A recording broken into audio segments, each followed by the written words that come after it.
Hello everyone, I'm going to show you how to create a drawing file now that we have our part completed. So there's two ways to do this. The first one that you can do is you can come in and do File, New Drawing from Design, name it, save it, and then you select your design. We got the full assembly, create new drawing from scratch, our ASME standard, units are in inches, sheet size. I want you to change this to 11 by 8.5. Then you would hit OK.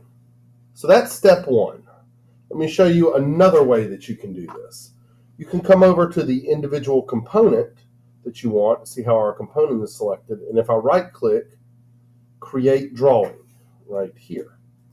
That's going to create a drawing file. And then once again, our selection panel comes up. Notice that this time the content says selected, so you can choose what parts you make a drawing out of. Still from new, from scratch, ASME. This units needs to be in whatever unit your document settings are in. Sheet size, let's go ahead and change this back to A11 by 8.5. And then we are going to hit OK. You're going to let Autodesk work its magic. And now you have a drawing file that's come up here. We have our base view that needs to be placed, but we will get into all of that in the next video.